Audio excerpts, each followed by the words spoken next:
Olá, no Desinformando desta semana, o cachorro que estava protegendo uma criança na Venezuela e que comoveu o mundo todo era IA. A desinformação é um campo em disputa na ciência e ainda no ritmo da Copa do Mundo, a palavra soccer não foi inventada pelos Estados Unidos. Não entre dividida. Desinformando 128 já está na rede.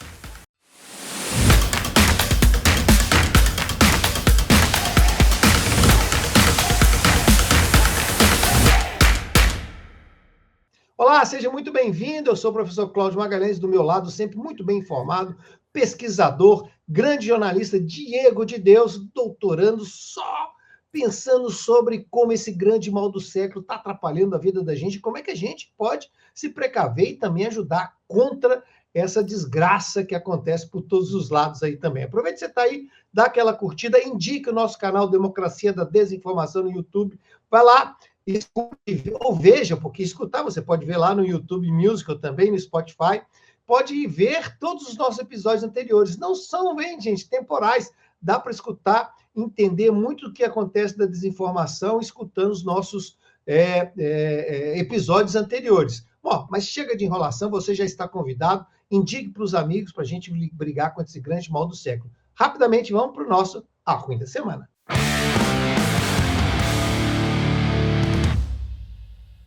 Pois é, pessoal, essa grande tragédia que aconteceu na Venezuela, né, no terremoto que já gerou quase 5 mil mortos. Claro que sempre quando acontecem esses grandes eventos, há também uma grande desgraça acompanhada da desinformação. Uma imagem que emocionou o mundo todo foi a do cachorro, né, ali tomando conta de uma criança. Todo mundo se emocionou, mas, infelizmente, aqui, ou felizmente, né, era uma imagem gerada pela inteligência artificial. Conta para nós o caso aí, Diego.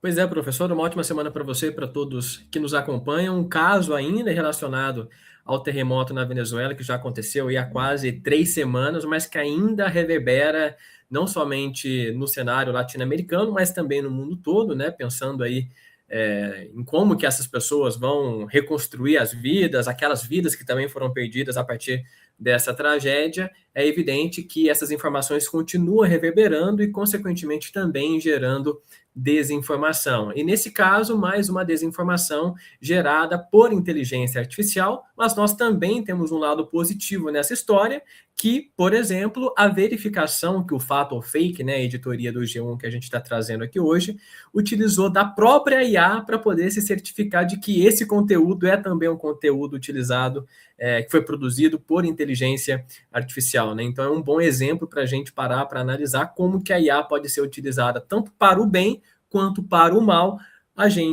se a gente, né, transpor essa visão pensando na lógica da desinformação nos dias atuais. Então, é uma foto gerada por inteligência artificial por meio do ChatGPT, muito provavelmente. Isso porque a própria verificação que o Fator Fake fez aqui utilizou de uma ferramenta da OpenAI, que é, né, a empresa dona do ChatGPT, para poder certificar de que esse conteúdo é um conteúdo sintético, né? Esse post, que inclusive imita uma linguagem jornalística, porque não somente a foto foi compartilhada, mas também com esse título, né, por assim dizer, por essa manchete: imagem de cão protegendo criança após terremoto na Venezuela comove o mundo. Então, aquela tentativa da fake news, como a gente inclusive trouxe no episódio anterior, de tentar imitar a linguagem jornalística para justamente ser uma fake news, também é observada nesse caso. Então, a verificação aqui utiliza de uma ferramenta do próprio ChatGPT, da OpenAI, né, para poder se certificar de que o conteúdo também foi gerado por inteligência artificial. Nesse caso, é inclusive interessante a gente deixar o link para o pessoal poder ter acesso à mensagem, justamente porque explica detalhadamente como que essa checagem foi feita, e é um procedimento de verificação, professor, que qualquer pessoa pode fazer. Eu acho que o mais interessante é isso, né? Vira uma questão até didática, né? Uma coisa mal utilizada, mas ela pode nos servir também com didatismo, como que a gente pode checar esse tipo de coisa, é isso? Exato. E como é uma ferramenta que está à disposição aí das pessoas, né?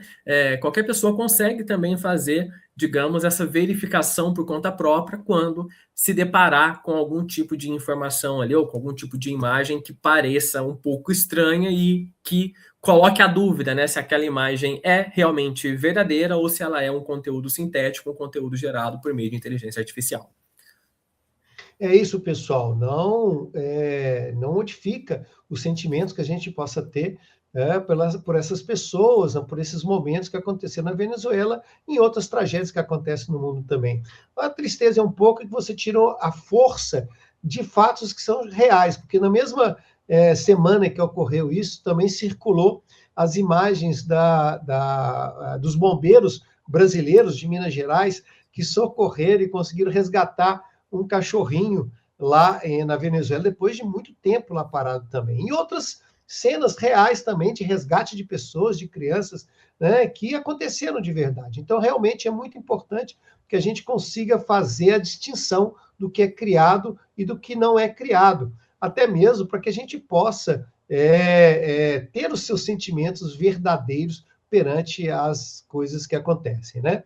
O que eu vou querer saber do Diego, lá no nosso Pré-Verdades, no nosso último quadro, afinal de contas, esse tipo de ferramenta, como que nós também não podemos escolher a ferramenta equivocada para que a gente possa fazer essa checagem? Porque do mesmo jeito que a gente tem essa ferramenta, provavelmente a gente tem outras ferramentas também que vão fazer com que as coisas fiquem piores ainda. Mas isso o Diego vai responder para a gente lá no nosso último quadro Pré-Verdades, porque agora a gente vai entrar com essa informa.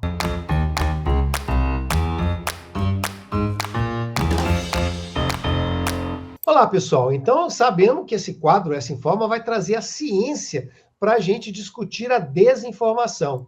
Mas aí a questão que a gente traz hoje é, afinal de contas, a desinformação também será um campo de luta dentro da ciência? O que você descobriu aí, Diego?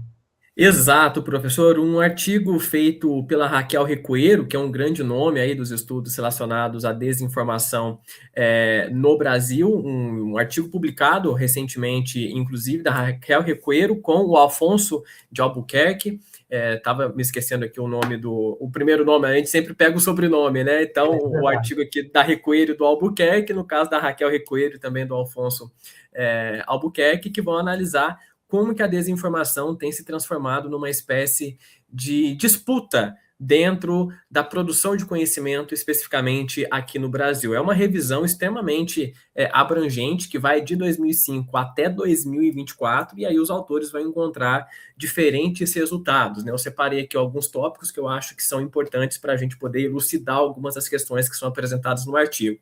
A primeira delas é justamente entender que o conceito de desinformação ainda ele é muito disputado, não somente no Brasil, mas também em outros países.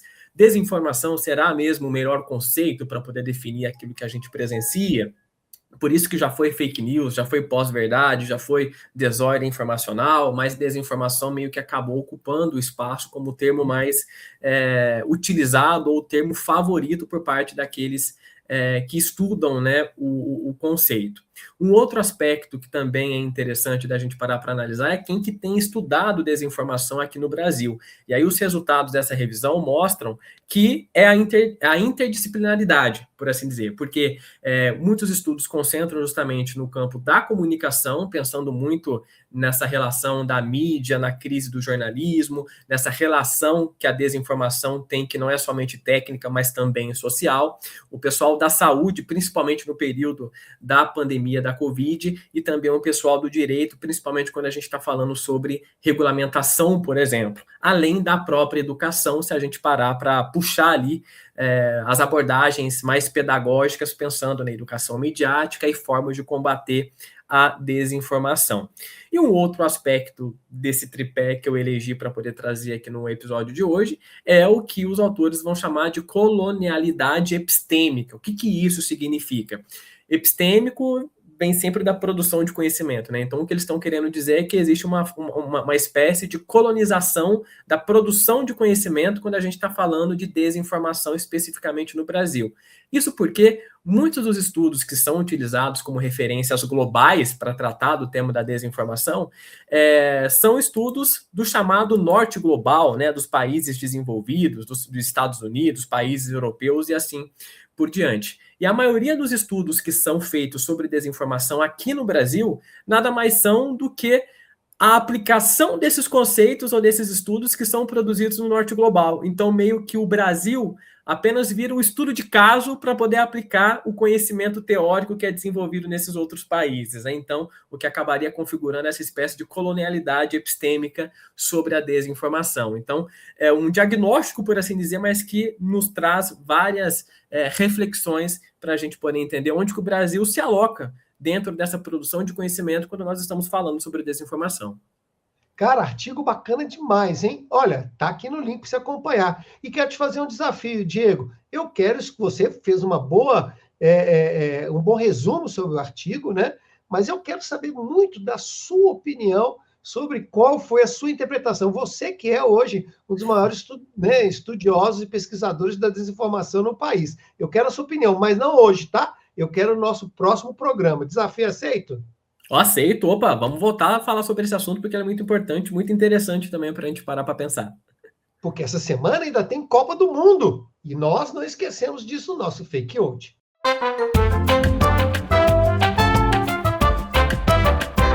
Então, pessoal, a Copa do Mundo está acabando e a gente, passou esses períodos todos trazendo fake olds sobre a Copa do Mundo e a gente não pode se despedir dela sem falar de uma outra fake old que a gente descobriu no meio do caminho.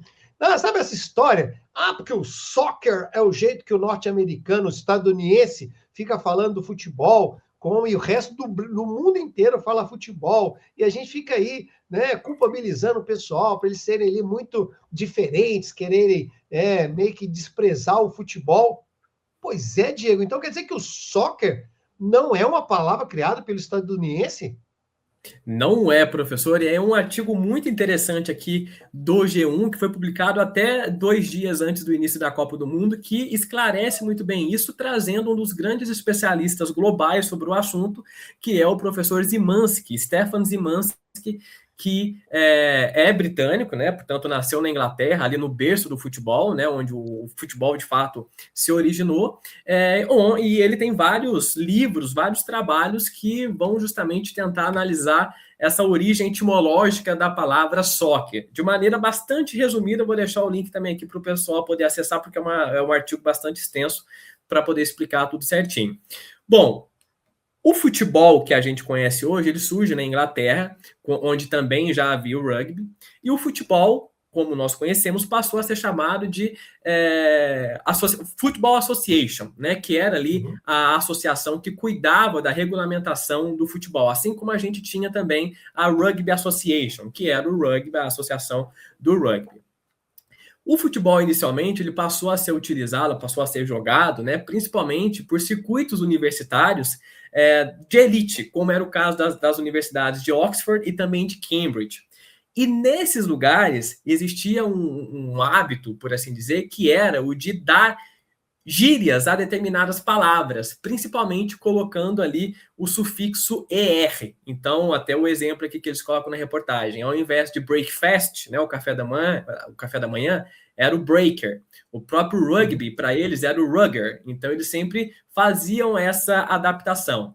Como o futebol jogado com os pés, como a gente conhece, era o Football Association, eles passaram a utilizar o SOC do Association e passaram a chamar de soccer. E isso acabou sendo bastante utilizado pelos próprios britânicos, mas principalmente em outros países, principalmente os Estados Unidos, quando o futebol rompeu ali a barreira das fronteiras, né? E passou a ser adotado principalmente nos Estados Unidos para diferenciar do outro futebol que já existia lá, que era também uma espécie de adaptação do rugby, né, da Inglaterra, para poder dizer que o soccer, então, o futebol que a gente conhece, e o futebol continua sendo do futebol americano, como a gente costuma dizer hoje em dia, né? Então, não se sabe exatamente quando isso aconteceu, foi um processo bastante complexo, mas é a teoria mais bem aceita, é onde até a ciência conseguiu chegar como resultado para poder desmentir essa história de que soccer teria sido uma invenção dos Estados Unidos, só porque eles gostam de ser diferentes. Mais um mistério de fake news decidido aí pelo nosso grande Scooby-Doo da desinformação, o nosso Diego de Deus. E eu quero saber mais coisa dele, nós vamos saber agora no próximo quadro.